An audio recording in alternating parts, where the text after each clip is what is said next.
आज के वीडियो में मैं आप लोगों को अमूर्त विषयों पर जो निबंध होते हैं, दर्शन आधारित जो निबंध होते हैं, उसको लिखना सिखाऊंगा स्टेप वाइज।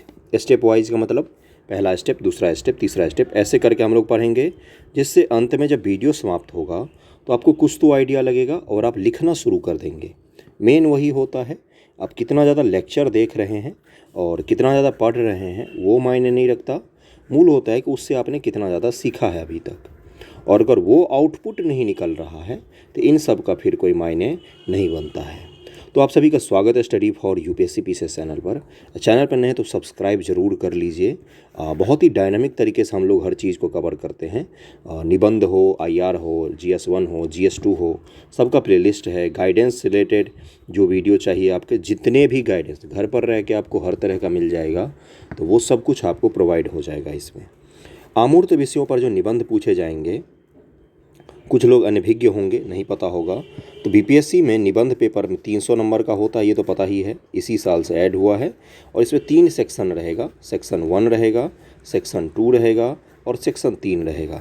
तीनों सेक्शन में 4-4 सवाल दिए हुए रहेंगे, यानी कि आपके पास विकल्प बहुत सारे होंगे।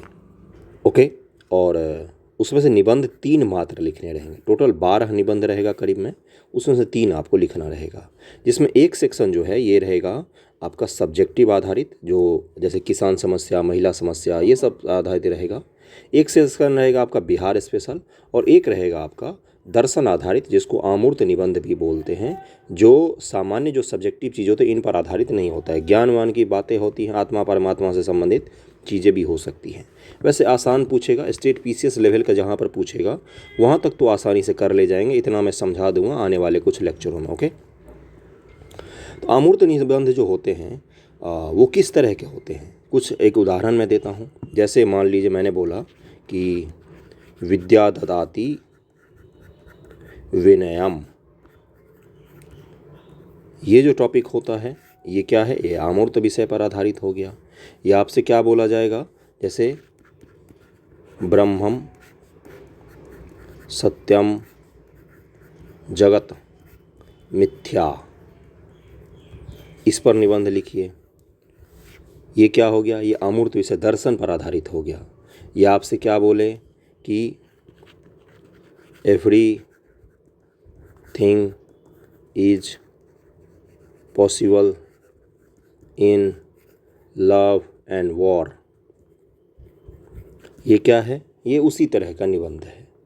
जैसे आज जो हम लोग डिस्कस करेंगे वो कौन सा टॉपिक है, जहाँ चाह वहाँ राह। सबसे आसान टॉपिक है ये, सबसे आसान है, सबसे आसान है ये टॉपिक। ध्यानपूर्वक देखिएगा अंत तक, आपको पूरा समझ में आ जाएगा। वीडियो अंत होने पर आपको जो मैं टॉपिक दूंगा उसको आपको लिखने की कोशिश करना है, और लिख ले जाएंगे, मैं इतना तो समझा दूंगा आज। ओके, तो ये सब टॉपिक जो है इसको क्या कहा जाता है, दर्शन आधारित निबंध, अमूर्त विषयों पर आधारित। या महात्मा बुद्ध का कोई कथन दे देगा, या अरस्तु का कोई दे देगा, बहुत ही टफ हो जाएगा वो तो। खैर यूपीएससी मैंने जैसे किया कि 2021 में, यूपीएससी ने 2021 में क्या किया कि सारे बड़े बड़े जो पॉलिटिकल साइंस के दार्शनिक हैं या अलग अलग क्षेत्र के दार्शनिक हैं, उन सब के क्या किए, कथन को उठाकर डाल दिया और निबंध पूछ लिया, है ना। तो वहाँ पर काफ़ी ज़्यादा दिक्कत हो गई थी बच्चों को। कुछ है कि एग्जाम्पल मैं और दिखाऊंगा आपको। तो ये सब जो आधारित निबंध होते हैं इनको लिखने में थोड़ी सी कठिनाई होती है। अब सब्जेक्टिव में क्या होता है, जैसे किसान से जुड़े हुए मुद्दे आपसे पूछे गए, तो आप पढ़ के गए कि किसानों के समक्ष कौन कौन सी समस्याएं हैं, पहला समस्या, दूसरा समस्या, तीसरा समस्या, चौथा समस्या, फिर उसके समाधान लिख दिया समाधान, और आपका निबंध कंप्लीट हो जाता है। कुछ एक अपने ज्ञान की बातें भी कर दी, कंप्लीट हो जाता है। अब जैसे यहाँ पर पूछा है कि जहाँ चाह वहाँ राह, इस पर 10 पेज लिखना है। जहाँ चाह वहाँ राह, इस पर 10 पेज लिखना है, तो थोड़ा सा मुश्किल पड़ जाता है। ज़रूरत क्या होती है इसके लिए, पहली ज़रूरत जो पड़ती है वो पड़ती है आपके समझ की। मैं अभी दिखाऊंगा, पीडीएफ भी लाया हूं मैं आपके लिए, चिंता मत कीजिएगा, पॉइंट वाइज मैं समझाऊंगा। समझ की ज़रूरत मैं क्यों कह रहा हूं, क्योंकि इसके लिए क्या चाहिए, इतिहास की जानकारी होनी चाहिए, क्योंकि इसमें सबसे मुख्य काम होता है उदाहरण का। उदाहरण जितना ज़्यादा होगा आपके पास, जितना अधिक उदाहरण होगा, उतना ही अच्छा निबंध आप लिखेंगे अमूर्त विषयों पर आधारित। जितने ज़्यादा आपकी लेखन शैली अच्छी होगी उतना ही ज़्यादा आप अच्छा निबंध लिखेंगे। इस पर ध्यान से सीखने की कोशिश कीजिएगा, रटने की नहीं। सीख के अगर आप जाएंगे तो अनभिज्ञ टॉपिक भी आएगा तो उस पर सोच के आप लिख सकते हैं। रट के जाएंगे तो कोई अलग टॉपिक आएगा तो पेन 10 पेज नहीं लिख सकता है, 5 तक जाते जाते पेन रुक जाएगा, नहीं चलेगा। अमूर्त विषयों पर निबंध लिखना थोड़ा सा कठिन होता है। जो लोग मूर्त विषयों पर भी नहीं लिख पा रहे, जो लोग सब्जेक्टिव पर भी नहीं लिख पा रहे हैं, वो भी ऑब्जेक्ट इस पर लिख सकते हैं। अमूर्त विषयों पर, दर्शन आधारित पर कोई ज़रूरी नहीं होता कि जिनका सब्जेक्टिव वाला पोर्शन अच्छा है वही ये कर ले जाएंगे। समझ रहे हैं चीज़ों को, इसलिए ध्यानपूर्वक समझिएगा। ओके, उदाहरण जितना ज़्यादा होगा आपके पास उतना ही अच्छा आपका निबंध बनते जाएगा। अभी मैं एग्जाम्पल दूंगा। दूसरा होता है शैली। अपनी बातों को कितने अच्छे से आप बता पा रहे हैं, यही होता है अमूर्त विषय पर निबंध लिखने की 2 की पॉइंट। पहला होता है समझ, दूसरा होता है शैली। अब समझ से मेरा क्या तात्पर्य है उसको एक बार ढंग से समझने की कोशिश कीजिएगा। अब जैसे मान लीजिए पूछा कि everything is fair in love and war, या जहाँ चाह वहाँ रहा, उसी को डिस्कस करते हैं। तो सबसे पहले आप क्या करते हैं, इस टॉपिक की मूल भावना को पकड़ेंगे कि टॉपिक में बोल क्या रहा है, किस विषय पर लिखने के लिए बोला जा रहा है आपसे। ज़रूरी नहीं कि जो टॉपिक बोला गया है वही आपको लिखना है। हो सकता है कि वो कुछ और उसका मेटाफर हो, कुछ और उसका मतलब निकल रहा हो और वो मतलब आपको लिखना है। जैसे अगर मैं आपसे बोलूं, एक टॉपिक मैं लेकर आया हूं, इसका मतलब क्या है, निरर्थक जीवन तो अकाल मृत्यु है। इस टॉपिक का मतलब क्या है, अगर ध्यानपूर्वक देखें तो इसका मतलब है कि जीवन जो है वो हमेशा सार्थक होना चाहिए। आपको ये साबित नहीं करना है इस टॉपिक में कि नहीं अकाल मृत्यु ज़्यादा अच्छा है निरर्थक जीवन से। आपको ये साबित करना है इस टॉपिक में कि जो सार्थक जीवन होता है उसका प्रयास हम कैसे कर सकते हैं। उस टॉपिक में जो टॉपिक दिया हुआ है, उस जो निरर्थक जीवन से अकाल मृत्यु अच्छा है, उसमें आपको समर्थन नहीं करना उस टॉपिक का। उसमें आपको मूल भावना ये है कि जीवन सार्थक जो होता है वो ज़्यादा अच्छा होता है, ये आपको लिखना है। सार्थक जीवन का तात्पर्य क्या होता है और उसके क्या क्या आयाम हो सकते हैं, किस प्रकार से सार्थक जीवन हो सकता है। अलग अलग लोगों के फिलॉसफी, कथन, दर्शन, किस्से, कहानी, अनुभव को डालकर वो पूरा निबंध कंप्लीट हो जाएगा। यानी कि ज़रूरी नहीं कि जो टॉपिक लिखा हुआ हो वही उसमें लिखना हो सकता है कि वो टॉपिक देने के बाद आपसे उम्मीद कर रहा हो कि आप इस टॉपिक का खंडन करके इसको सही दिशा प्रदान करके अपना निबंध लिखेंगे। लेकिन क्या निबंध का एक ही आंसर होता है? ये आज तक कभी भी पॉसिबल नहीं हुआ है। निबंध चाहे सब्जेक्टिव हो, चाहे वो दर्शन आधारित हो, किसी भी निबंध का एक कोई फॉर्मेट नहीं होता है लिखने का। ये क्लियर हो गया। जैसे मान लीजिए जहाँ चाह वहाँ राह, इस पर मैंने निबंध दिया है, इस पर मोटा मोटी तो लगभग में सबका आंसर एक ही जैसा होगा। लेकिन अगर ध्यानपूर्वक देखेंगे तो कुछ लोग इसको अलग दिशा में भी लिख सकते हैं। जो साइंस बैकग्राउंड के होंगे वो साइंस की दिशा प्रदान करेंगे, जो लोग हिस्ट्री के बैकग्राउंड के होंगे वो हिस्ट्री की दिशा उसको प्रदान करेंगे अधिक, जो लोग सोशियोलॉजी या सोशल इशू से संबंधित चीज़ों में रिलेट रहे होंगे, पढ़ा होगा, तो वो उसको दिशा प्रदान करेंगे। इंजीनियरिंग के क्षेत्र वाले इंजीनियरिंग की दिशा में एग्जाम्पल दे सकते हैं। ये वैरी करेगा ही, लेकिन उसका भाव एक ही निकल कर अंत में आना चाहिए। यहाँ तक क्लियर हो गया होगा चीज़ें। आप स्टेप वाइज चीज़ों को समझने की कोशिश करते हैं, फिर बहुत सारा एग्जाम्पल देकर मैं आपको वो निबंध समझा दूंगा। वीडियो पसंद आ रहा हो तो शेयर कर दिया कीजिए, लाइक किया कीजिए वीडियो को। ओके, सबसे पहला स्टेप होता है टॉपिक की समझ। टॉपिक क्या है अपना, जहाँ चाह वहाँ राह। कीवर्ड्स को घेरने की कोशिश किया कीजिए। अगर आपको कुछ भी समझ में नहीं आ रहा है तो चाह का मतलब तो पता ही होगा, मतलब क्या होता है। एक तरह से एम्बिशन बोल सकते हैं इसको, कुछ लक्ष्य बोल सकते हैं, या कुछ जुनून बोल सकते हैं, किसी चीज़ के प्रति लगाव बोल सकते हैं। यही सब तो मतलब होता है।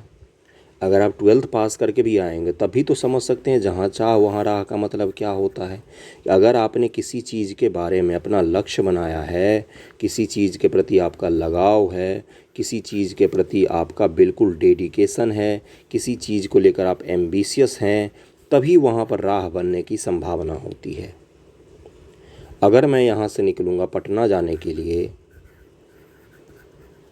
एक एग्जाम्पल देता हूँ तो समझ जाएंगे। सबसे पहला चीज़ मैंने क्या बोला, टॉपिक की समझ बनानी है कि टॉपिक पूछ क्या रहा है। अगर मैं यहाँ से पटना जाने के लिए निकलूँगा, मेरा मन ही नहीं होगा पटना जाने का, तो हो सकता है मैं यहाँ से लखनऊ जाऊँ, लखनऊ से दक्षिण भारत की ट्रेन पकड़ के पूरा कलकत्ता वलकत्ता घूम के दक्षिण भारत घूम के फिर पटना पहुँचने का प्रयास करूँ, वो भी ना पहुँचूँ। ऐसा भी तो हो सकता है। ये मैं क्या कह रहा हूँ कि जब तक मेरे मन में ये होगा ही नहीं कि मुझे वहाँ पहुँचना है या मुझे ये काम करना है, मुझे बीपीएससी पास करनी है, मुझे यूपीएससी पास कर, तब तक तो मैं उस दिशा में आगे बढ़ूँगा ही नहीं, रास्ता बनेगा ही नहीं। एक तो ये मतलब हो सकता है। दूसरा मतलब ये हो सकता है कि अगर लक्ष्य एक बार तय कर लिया है तो नो मैटर रास्ता कैसा है, पाना तो है ही उसको, राह तो बनाकर जाना ही है वहाँ तक। ये दूसरा मतलब होता है। एक होता है कि हाँ भाई जाने की इच्छा है कि नहीं, दूसरा होता है कि अगर लक्ष्य बना लिया है तो नो मैटर वो माउंट एवरेस्ट पर है, जाना तो है ही वहाँ, फिर आपको कठिनाइयाँ नहीं दिखेंगी। और अगर मन ही नहीं है ऐसे लिखने का, तब तो आपके पास 100 बहाने होंगे। तो मेरे पास कलम नहीं है, कॉपी नहीं है, मेरे पास कंटेंट नहीं है, मेरे पास टीचर नहीं है, मैं दिल्ली में नहीं हूँ, मैं पटना में नहीं हूँ, फलाना नहीं हूँ, ठिकाना नहीं हूँ। ये क्या है? यही है निबंध का मूल स्वरूप, मूल भाव, मूल स्वरूप यही है निबंध का।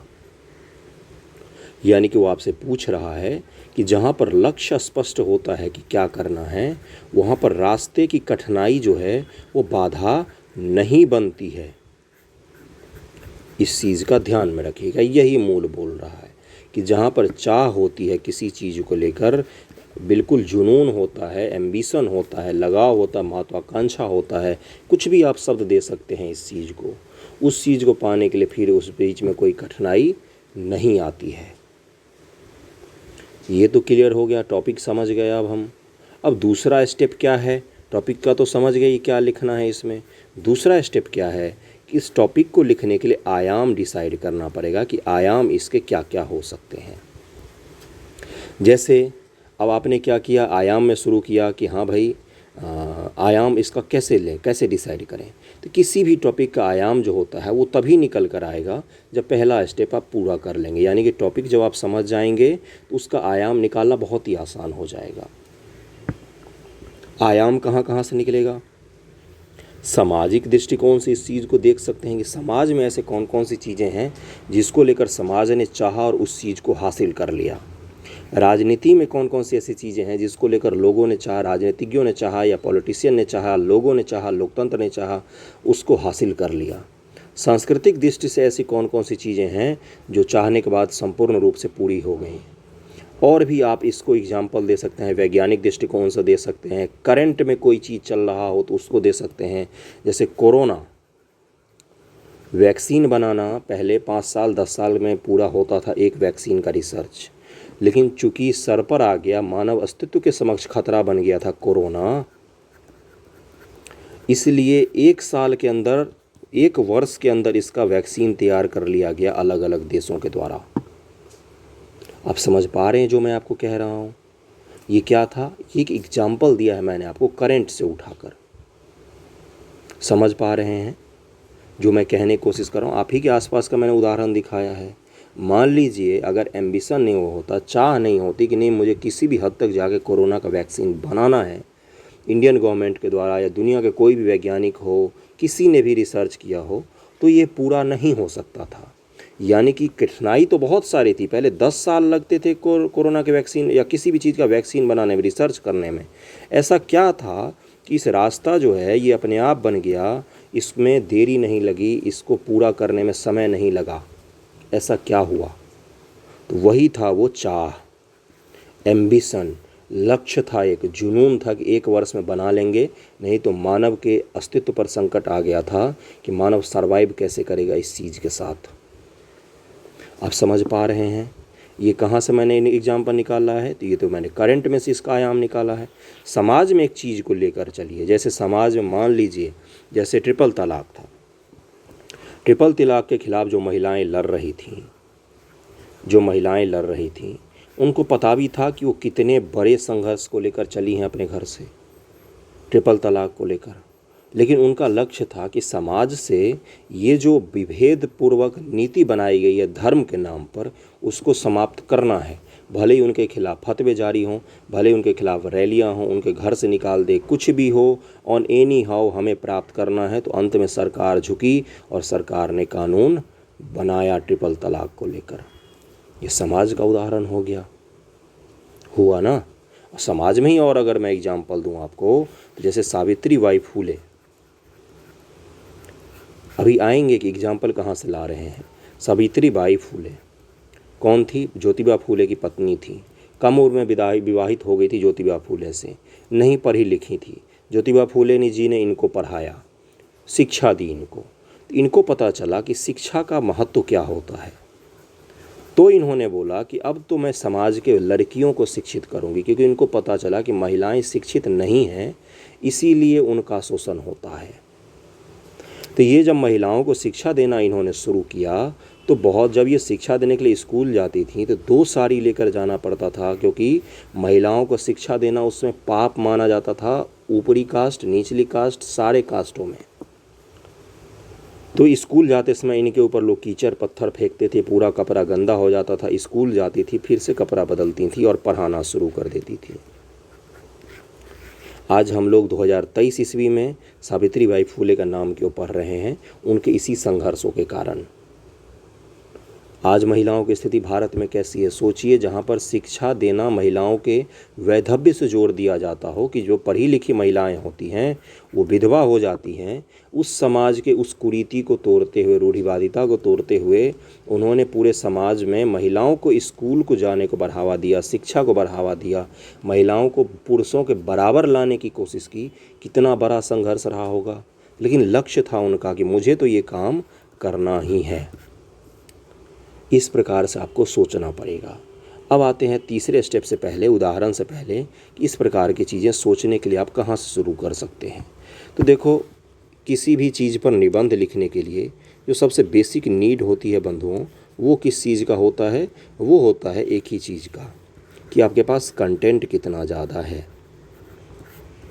कंटेंट, सामग्री कितने ज़्यादा है। सामग्री नहीं होगा तो नहीं लिख सकते हैं, और ज़रूरी नहीं कि आपके पास बहुत सारा सामग्री हो तो भी लिख सकते हैं।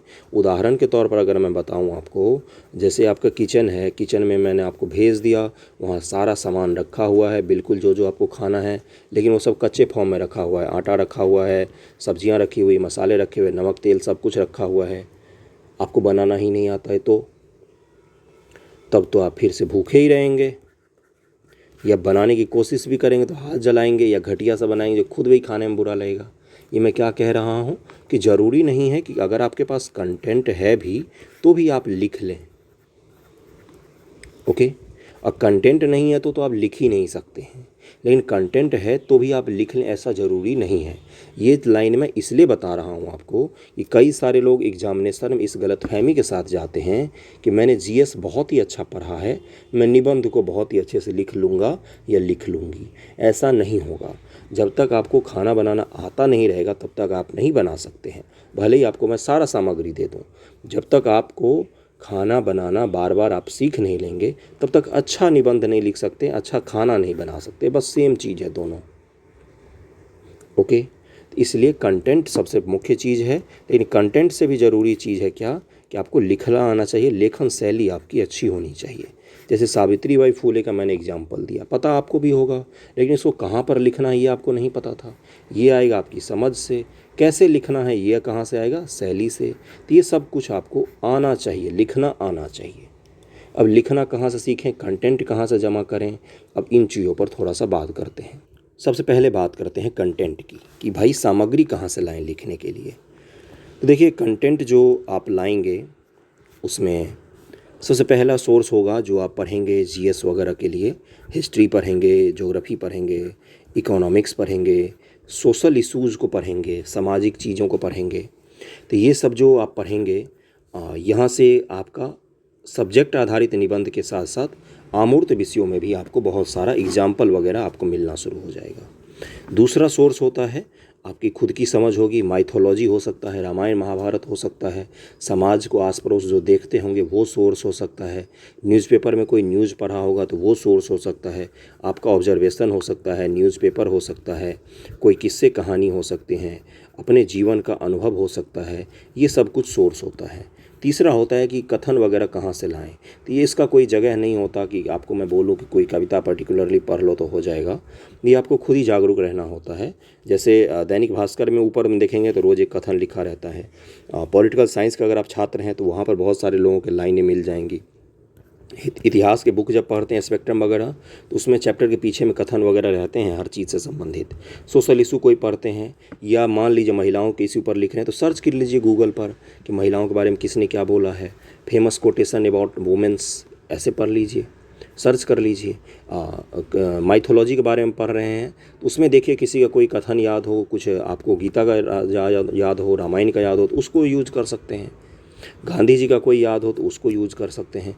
इसका कोई पर्टिकुलर एक सोर्स नहीं होता कहाँ से तैयार करना। और ऑनलाइन अगर इंस्टाग्राम वगैरह चलाते हैं तो वहाँ पर बहुत सारे कविता कहानी के पेज होते हैं जिनको फॉलो कर लीजिए, तो वहाँ से भी आपको बहुत सारा कुछ मिल जाता है। उन पर कविताएं वगैरह बहुत सारी आती हैं तो उससे आप नोट कर सकते हैं। उसका कोई सोर्स नहीं होता पर्टिकुलरली, वो आप खुद से भी बना सकते हैं। एक तो होता है कई सारे लोग खुद से कविताएं लिख लेते हैं, तो आप खुद से भी बना सकते हैं। मूल रूप से सोर्स यही होता है। उसके अलावा मैं बताता हूँ आपको, जैसे न्यूज़पेपर जो आप पढ़ते हैं तो उसमें एक रहता है ज्ञान की बातों वाला छोटा सा, जैसे ये आर्टिकल पेज है तो बीच में तो मुख्य आर्टिकल रहता है, इस साइड या इस साइड में रहता है जिसमें ज्ञान संबंधी बातें की गई होती हैं, थोड़ा सा इन्हीं विषयों पर दर्शन आधारित बातें की गई होती हैं, तो वहाँ से भी आप ले सकते हैं। इसको पढ़कर आप जब इसको खुद से लिखना शुरू कर देंगे ना, जो पेपर न्यूज़पेपर में रहते हैं, और जैसे नीचे भी दूसरा आर्टिकल जो रहता है ये भी सामान्य तौर पर दर्शन आधारित होते हैं या ऐसे ही एट रैंडम किसी टॉपिक पर होता है। ज़रूरी नहीं होता है कि जैसे दैनिक भास्कर की मैं बात कर रहा हूँ, दैनिक भास्कर में दूसरा निबंध जो होता है वो ऐसे ही एट रैंडम किसी विषय पर होता है। जनसत्ता में भी यही हाल है। तो इनको जब आप पढ़ के खुद की भाषा में लिखेंगे तो आपको क्या आ जाएगा, आपको लिखना आ जाएगा, शैली आपकी अच्छी बनने लग जाएगी। न्यूज़पेपर की शैली बहुत ही अच्छी होती है, हिंदी की, इंग्लिश की, सबकी। तो उसको खुद से लिखने की कोशिश कीजिए। उसको पढ़कर खुद से लिखने की कोशिश करेंगे तो आपका हो जाएगा। लिखने की शैली और कंटेंट दोनों मिलेंगे आपको। ओके, यहाँ तक ये क्लियर हो गया। सोर्स भी मैंने बताया है। उसके अलावा निबंध की अगर आप कोई पुस्तक पढ़ रहे हैं, जैसे दृष्टि की पुस्तक पढ़ रहे हैं या कोई और पढ़ रहे हैं, किसी भी एक बुक को अगर आप फॉलो कर रहे हैं जिसमें अच्छे निबंध हो, यूपीएससी वाले निबंध की बुक ही लेना। स्टेट पीसीएस निबंध के बुक बिल्कुल रद्दी है, बेकार है, कुछ नहीं है उसमें। तो जो भी आप निबंध की बुक पढ़ रहे हैं उसमें अगर आपको कोटेशन मिलता है या उसमें अगर आप दर्शन आधारित निबंध पढ़ रहे हैं तो उसको खुद की भाषा में लिखने की कोशिश कीजिएगा। कॉपी पेस्ट नहीं करना है, खुद की भाषा में लिखना है उसको समझ कर। तो इससे भी आपको लिखना और समझ दोनों ही बनने लग जाएगा धीरे धीरे। ओके, अब चलते हैं तीसरे अपने स्टेप पर और अंतिम स्टेप पर। उसके बाद मैं आपको ढेर सारा एग्जाम्पल दे के समझा दूंगा। अब जैसे जहाँ चाह है वहाँ राह है। पहले हम लिख देंगे कि क्या कैसे क्या होता है, थोड़ा सा ज्ञान विज्ञान की बातें कर देंगे कि जैसे इसका भूमिका कैसे बनाएंगे। बहुत सारे बच्चों को इसी में डाउट आएगा, भूमिका कैसे बनाएंगे। तो देखो कैसे बनाएंगे, एक मैं एग्जांपल दे रहा हूँ, इससे अच्छे एग्जांपल भी हो सकते हैं, आप इससे अच्छा लिख सकते हैं। जैसे बनाएंगे कि मैंने अपने व्यक्तिगत अनुभव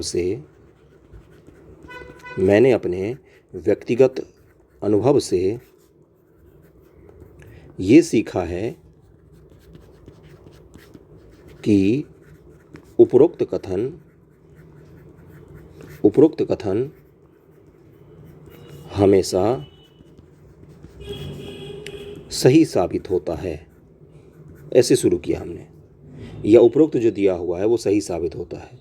उसके बाद बोलेंगे, अगला लाइन क्या लिखेंगे कि अक्सर मैंने अपने आस पड़ोस में इन चीज़ों का अनुभव किया है। कुछ अपना अनुभव डाल दीजिए, कुछ अपना आस पड़ोस का अनुभव डाल दीजिए, किसी का भी नाम ले, कहानी बनाकर भी डाल सकते हैं। उसके बाद बोलेंगे कि अगर हम इतिहास या समाज में एग्जाम्पल को देखें, इतिहास या समाज में एग्जाम्पल को देखें, समाज में उदाहरण को देखें, तो इस कथन की पुष्टि ये देखो इस निबंध के लिए हो सकता है, पुष्टि और अच्छे से की जा सकती है। उसके बाद आप एग्जाम्पल देना शुरू करेंगे। उसके बाद थोड़ा सा ये भी लिख सकते हैं कि जब तक, क्या लिखेंगे, जब तक लक्ष्य निर्धारित नहीं होगा, जब तक उसके प्रति जुनून नहीं होगा, इस तरह की बातें लिखनी है आपको बैठकर। इसी को क्या बोलते हैं? लेखन शैली। तब तक उसे हासिल करना ना के बराबर में होता है, नहीं कर सकते हैं। अब चलते हैं, कुछ और आयाम मैं दिखाता हूँ आपको। अब चलते हैं जैसे इतिहास, एग्जाम्पल लेना हमने शुरू किया।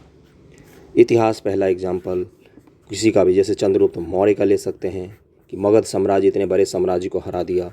दूसरा ले सकते हैं आप महात्मा बुद्ध का, ब्राह्मणवादी जो भी प्रथाएं थी उनको समाप्त करने बहुत बड़ी विजय हासिल की थी इन्होंने। माइथोलॉजी में अगर आप घुसेंगे तो राम का एग्जाम्पल ले सकते हैं, भगवान श्री राम का, जिन्होंने बिना GPS, बिना किसी साधन के जंगल से घूमते घूमते दक्षिण श्रीलंका चले गए, वहाँ पर रावण को पराजित करके फिर से वापस लाए अपनी पत्नी को। तो ये भी हो सकता है, कुछ भी नहीं था लेकिन उनके पास में था कि एक ही चीज़, कि मुझे ये चीज़ करना है तो करना है, ऑन एनी हाउ। वरना तो राजा थे, घर चले जाते वापस, दूसरी शादी कर लेते, है ना। लेकिन यही चीज़ तो है, यही तो बताना है आपको। और एग्जाम्पल ले सकते हैं, इतिहास में ढेरों एग्जाम्पल आपको मिल जाएगा। मोहम्मद गौरी का एग्जाम्पल ले सकते हैं, गुरु, जिसने बहुत बार पृथ्वीराज चौहान से, भीम द्वितीय से, इन सब से पराजित हुआ, लेकिन था उसको कि जब तक हराऊंगा नहीं तब तक वस्त्र तक नहीं बदलूंगा मैं। और पृथ्वीराज चौहान को उसने तराइन के द्वितीय युद्ध में हरा दिया। तो ये मैं क्या बता रहा हूँ, ये एग्जाम्पल आपको अलग अलग बता रहा हूँ। डॉक्टर अंबेडकर का एग्जाम्पल ले सकते हैं कि दलित समाज जो था उसमें आत्मविश्वास जगाने का, उनको राजनीतिक अधिकार देने का, उनको उत्थान के लिए जितना इन्होंने किया, महिलाओं को उत्थान के लिए इनका एक जुनून था कि मुझे करना है तो करना है, और नहीं आओ करके रहे। वो अकेला वन मैन आर्मी की तरह काम करते रहे। सावित्रीबाई फूले का मैंने एग्जाम्पल दिया है। इसके अलावा जलवायु को लेकर आप एग्जाम्पल दे सकते हैं। अब एग्जाम्पल नोट करना शुरू कर देना। जलवायु को लेकर एग्जाम्पल क्या दे सकते हैं? अलग अलग क्षेत्रों में, जैसे चिपको आंदोलन का उदाहरण दे सकते हैं, सुंदरलाल बहुगुणा का उदाहरण दे सकते हैं, चिपको आंदोलन चलाया था। या विश्व के देशों ने 1972 ईस्वी में जो स्टॉकहोम कॉन्फ्रेंस किया, ये एक जुनून ही तो था कि जलवायु के प्रति हमें काम करना है। फिर 1992 का जो अर्थ समिट हुआ, उसके बाद से एक जिम्मेदारी दी गई विकसित देशों पर कि आप भाई विकासशील देशों की तरफ थोड़ा सा ध्यान दीजिए, उनको थोड़ा सा पैसा वैसा दीजिए, क्योंकि जलवायु तो आपने ख़राब की है, भुगत वो रहे हैं। इसके अलावा और क्या बता सकते हैं? कोरोना का एग्जाम्पल दे सकते हैं आप। कोरोना के बाद और किसका एग्जाम्पल दे सकते हैं? अगर भारत देश का ही एग्जाम्पल दे सकते हैं कि आज़ादी के समय हमारे पास 5% था एजुकेशन। हमारी इकॉनमी दुनिया की सबसे ख़राब इकॉनमी में से एक थी। आज हम दुनिया की 5वीं बड़ी इकॉनमी है। हमारे देश में एजुकेटेड जनसंख्या लगभग 81% है, और हमारी जनसंख्या जो है रफ्तार बढ़ने की वो भी कम है, 2% से कम आ गई है, 1.5% से भी कम के आसपास है अपनी जनसंख्या बढ़नी। तो ये सब क्या है? ये हमारा लक्ष्य था कि हमें इकॉनमी सुधारनी है, हमें अपने देश की जनसंख्या सुधारनी है, देश में शिक्षित लोगों की जनसंख्या को बढ़ाना है। उसके अलावा और क्या दे सकते हैं? उसके अलावा एक दे सकते हैं आप कि सार्वभौमिक वयस्क मताधिकार। पूरे दुनिया में आलोचना हुई थी नेहरू जी की कि ये पागल हो गए हैं, जिस देश में 5 लोग 100 में से पढ़े हैं मात्र, उनको ये मताधिकार दे रहे हैं। लेकिन उनका था कि लोकतंत्र को सामान्य लोगों के लिए ओपन करना है, यानी कि सामान्य से सामान्य आदमी को ये बताना है कि तुम्हारा भी अधिकार उतना ही है जितना प्रधानमंत्री का अधिकार है वोट देने के मामले में, है ना। तो ये सार्वभौमिक मताधिकार भी आज कितने बड़े हासिल पर, दुनिया के सबसे बड़े लोकतंत्र के रूप में हम काम कर रहे हैं, सफलतापूर्वक काम कर रहे हैं। तो ये भी आपको बताना पड़ेगा। अंतर्राष्ट्रीय संबंधों के बारे में बता सकते हैं कि बहुत सालों से लड़ते हुए देश अरब और इजराइल अब करीब आने लग गए हैं, सऊदी अरब और ईरान अब करीब आने लग गए हैं। 100 वर्षों तक लगातार युद्ध लड़ने वाले इंग्लैंड और फ्रांस में भी अब घनिष्ठ मित्रता है आधुनिक इतिहास में अगर हम देखें तो। ये भी बताना पड़ेगा आपको। जापान जैसा देश के बारे में बता सकते हैं आप कि जापान सेकेंड वर्ल्ड वॉर के बाद तबाह बर्बाद हो गया था ये देश, लेकिन अगले 10 से 15 साल में ही ये दुनिया का तीसरी बड़ी सबसे इकॉनमी बनकर उभर गया। दूसरी सबसे बड़ी इकॉनमी था उस समय, अब तो तीसरा हो गया है क्योंकि चीन बीच में आ गया है। जापान का एग्जाम्पल दे सकते हैं। सिंगापुर का एग्जाम्पल दे सकते हैं कि सिंगापुर में एक मछुआरों का देश कहलाता था, टापू छोटा सा था जहाँ मछुआरे लोग रहते थे। आज दुनिया में सबसे टॉप पर है पासपोर्ट के मामले में, दुनिया में सबसे ज़्यादा जो जगह है जहाँ बिना वीज़ा के जा सकते हैं वो भी सिंगापुर के लोग हैं, जापान के लोग हैं। तो आप उसका एग्जाम्पल दे सकते हैं। इजराइल का होगा तो बता ही दिया मैंने। डॉक्टर APJ कलाम का उदाहरण दे सकते हैं। नेल्सन मंडेला, जेल में बंद था ये आदमी, नेल्सन मंडेला, दक्षिण अफ्रीका के राष्ट्रपति बने। कितना लंबा संघर्ष इन्होंने किया है। महात्मा गांधी का एग्जाम्पल दे सकते हैं। अकेला आदमी, लेकिन एक जुनून था कि हमें बस करना है, सत्य और अहिंसा से ही करनी है, हिंसा का सहारा नहीं लेना है, और करके रहे। बाहर कर दिया अंग्रेज़ों को, इतना ज़्यादा उनको परेशान किया आंदोलनों के माध्यम से, कोई हथियार तो नहीं उठाया कभी। तो ये सब अलग अलग एग्जाम्पल हैं जिसको देकर आप लिखने की इसकी कोशिश कीजिएगा।